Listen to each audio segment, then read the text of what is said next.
Alita, pang pork sisig. Yan. Nagisa na po ng mantika, bawang, sibuyas. At siya nga pala, nilagyan namin ng bell pepper. Para maiba naman. Marami kasi kaming bell pepper. Subukan nang lagyan sa isip ko. Ano ang kakalabasan.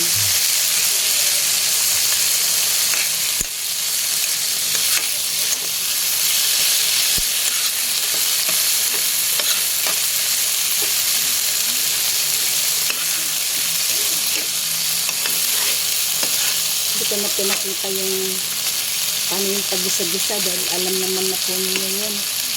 Nilagyan mo ba ng patis? Huwag lang, kasi maalat yan eh. Maalat yung mga ganyang frozen.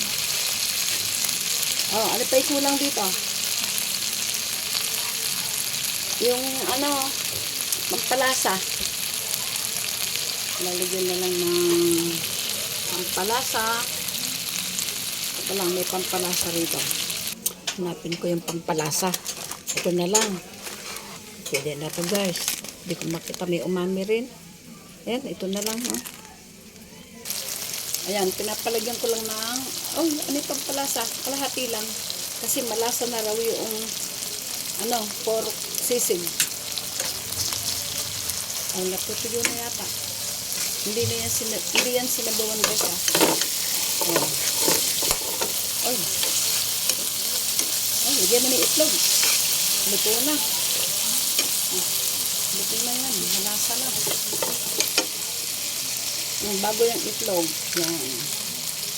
Bago yan guys. Pabibili ko lang. Ayan. 2 piraso. Ano kayo nagluluto nito?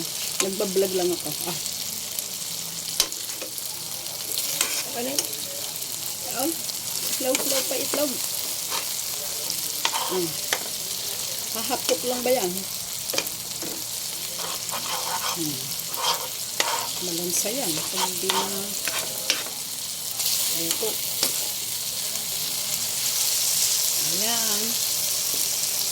Ilang minutes na rin itong aking video. 3 minutes.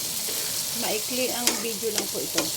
Tungkol sa pagluluto ng pork sisig na may bell pepper.